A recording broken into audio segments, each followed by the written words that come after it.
महाभारत के काल में वर्गभेद शुरू हुआ, उत्तरोत्तर ये वर्गभेद बढ़ता गया, ये मैं मानता हूं, लेकिन जातियां नहीं थी। जातियां बिल्कुल नहीं थी। जातियां कहीं से कहीं तक नहीं थी। जातियां के स्थान पर वर्ण था, और वर्ण में उठना गिरना हम स्पष्ट तौर पर देख सकते हैं। हमारा इतिहास वर्ण में उठने गिरने का साफ साफ प्रमाण प्रस्तुत करता है। रावण किसके घर में पैदा हुआ? ब्राह्मण के, लेकिन ब्राह्मण था कि राक्षस था? राक्षस कहलाया। सत्यकाम जाबाल वैश्य का पुत्र था, ब्राह्मण कहलाया। मुनि जैमिनी चांडाल कुल में पैदा हुए, उन्होंने 6 दर्शनों में से एक दर्शन लिखा है। ऋषि विश्वामित्र के 9 पुत्र शूद्र हो गए थे। तो हमारे यहाँ वर्ण में ऊपर जाना नीचे जाना ये लगातार चलता रहा। मतलब आप ये कह रहे हैं कि कर्मों के आधार पे था? हाँ, वर्ण जो है वो कर्मणा था। ये जाति जन्मना हुई। और ये जाति जन्मना कब हुई? जब अंग्रेज क्रिमिनल ट्राइब्स एक्ट लेके आए। क्रिमिनल ट्राइब्स एक्ट में उन्होंने पहले लगभग 150 जातियों को, और उसके बाद इन्हें 247 जातियों तक बढ़ाया, और उन्होंने 247 जातियों को क्रिमिनल ट्राइब्स घोषित कर दिया। अच्छा, क्रिमिनल ट्राइब्स क्या जातियां थी? आप उठाकर पढ़िए, तो इतिहास पढ़ने की जरूरत नहीं है, आजकल तो गूगल पर मिलेगा आपको, विकिपीडिया पर मिलेगा। क्रिमिनल ट्राइब्स एक्ट में 247 जातियों को घोषित कर दिया गया कि ये अपराधी जातियां हैं। मतलब बच्चा पैदा हुआ भी नहीं है, अपराधी होने का थप्पा उसके माथे पर पहले से लगा हुआ है। पिंडारी विंडारी आपने सुने होंगे। मतलब ये जाति चोर है, वो लगा दिया गया, आप चोर हो ही। आप चोरी करो कि नहीं करो इसकी कोई जरूरत नहीं है, आप चोर हो। ये जाति हत्यारी है, ये हत्यारी है ही।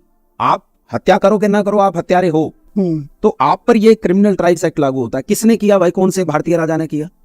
मैं प्रश्न पूछता हूं, जो कहते हैं कि हिंदू धर्म ने जातिवाद पैदा किया, तो मैं पूछता हूं क्रिमिनल ट्राइब्स एक्ट कौन से हिंदू राजा ने पैदा किया?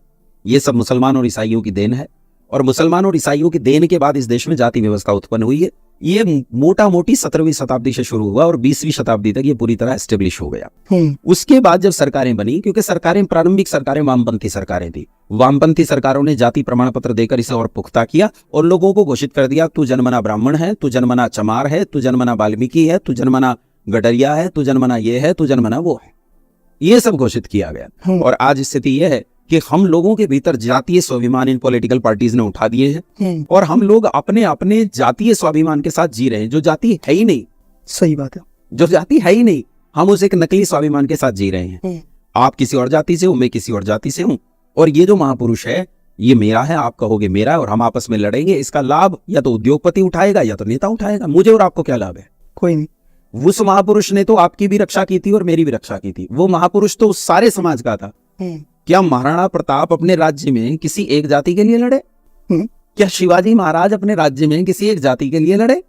शिवाजी महाराज जिस जाति में थे तो वहां तो द्विज होने तक का अधिकार नहीं था, और शिवाजी महाराज ने जितने पेशवा नियुक्त किए सब ब्राह्मण, सब ब्राह्मण नियुक्त किए। अगर जातिवाद होता तो फिर शिवाजी महाराज हटा देते ब्राह्मणों को, भाई तुम तो मेरे साथ द्रोह रखते हो, मैं तो नहीं मानूंगा, तुम्हें स्वीकार ही नहीं करूंगा, मैं तो अपने लोगों को बनाऊंगा। लेकिन नहीं किया। शिवाजी महाराज वो व्यक्ति है जिसने अपने राज्य की राजभाषा संस्कृत घोषित की। तो जो जातिवाद वर्तमान में प्रचलित है, ये जातिवाद एकदम नकली जातिवाद है, और मैं जन्मना जातियों में विश्वास बिल्कुल नहीं करता। मेरा जन्मना जातियों में विश्वास नहीं है। हाँ है, ऐसा नहीं है कि मैं जातियों में विश्वास नहीं करता, जातियों में विश्वास करता हूँ। घोड़ा जाति, कुत्ता जाति, बिल्ली जाति, सर्प जाति, मनुष्य जाति। और लोग कहते हैं अंतरजातीय विवाह अच्छे नहीं है, मैं भी अच्छे नहीं मानता। घोड़े का विवाह गधे के साथ नहीं हो सकता, सही बात। सांप का विवाह हाथी के बच्चे के साथ नहीं हो सकता, यह अंतरजातीय विवाह। लेकिन मनुष्य मनुष्य में अंतरजातीय विवाह नहीं होता, वो एक समजातीय विवाह है, एक ही जाति।